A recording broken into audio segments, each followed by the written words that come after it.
Ever ask yourself, should I say, ich gehe in die Arbeit or ich gehe zur Arbeit? Or can I say just, ich gehe zum Arzt or ins Büro?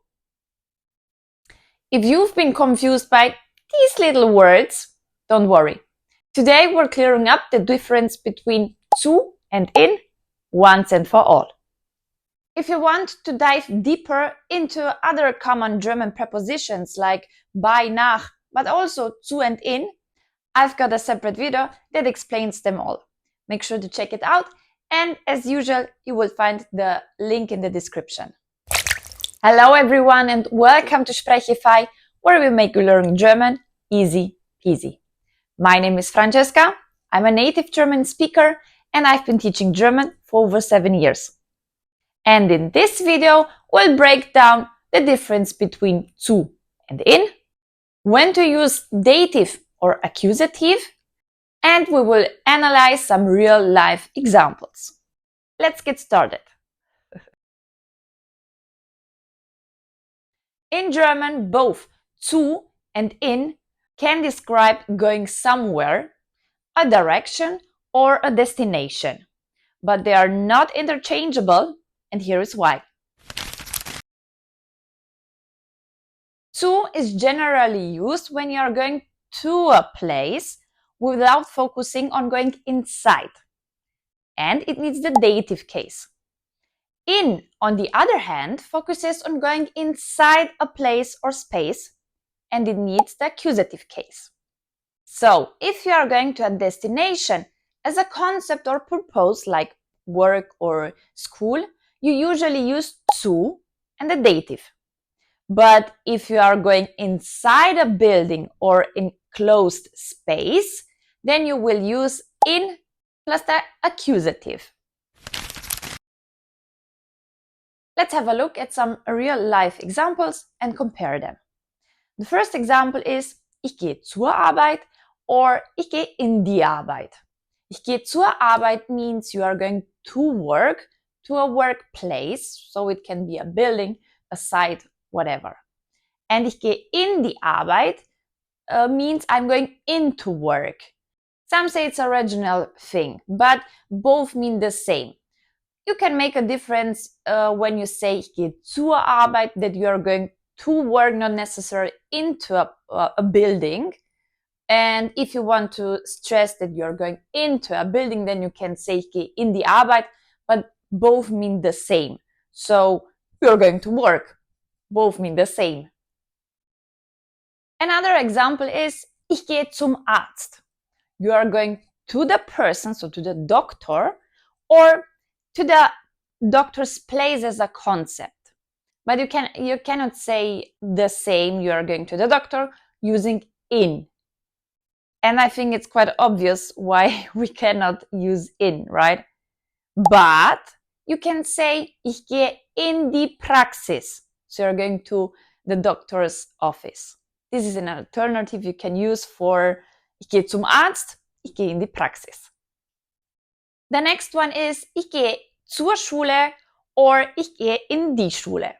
Ich gehe zur Schule means you are going to school. This means you are attending the school, so the institution. And if you say ich gehe in die Schule, then this means you are going inside the building. Again, both mean the same. You are going to school, into school. You are going to study somewhere. Next one, ich gehe zur Bank or ich gehe in die Bank. Ich gehe zur Bank, you are headed to the bank, but you're not going necessarily inside, but you can. And ich gehe in die Bank means you are going inside. Another real life example is ich gehe zum Bahnhof or ich gehe in den Bahnhof. Ich gehe zum Bahnhof, again, you are going to the train station, and it's the most used version. Ich gehe in den Bahnhof is correct, but it's not used, or it's not usually used. So you better say ich gehe zum Bahnhof, whether you are going inside or just to the train station. And last but not least, ich gehe ins Büro. Can I say ich gehe zum Büro? Yes, you can say ich gehe zum Büro, it's grammatically correct, but it's again unusual to say this. So we always say ich gehe ins Büro because you expect to go inside and not just in front of it. So better use ich gehe ins Büro. But if you're thinking about a destination like a concept or a routine, zu will be usually used. And if you are going inside the building, if you're picturing the space, then use in. And if you're still confused, drop the sentence in the comments and I'll explain it for you. And very important, don't forget, zu goes always with the dative case, and in plus movement goes with the accusative case. And in some cases I've used zur Arbeit, for example. I've used the preposition zu and the article der because Arbeit is a feminine word and feminine dative is der.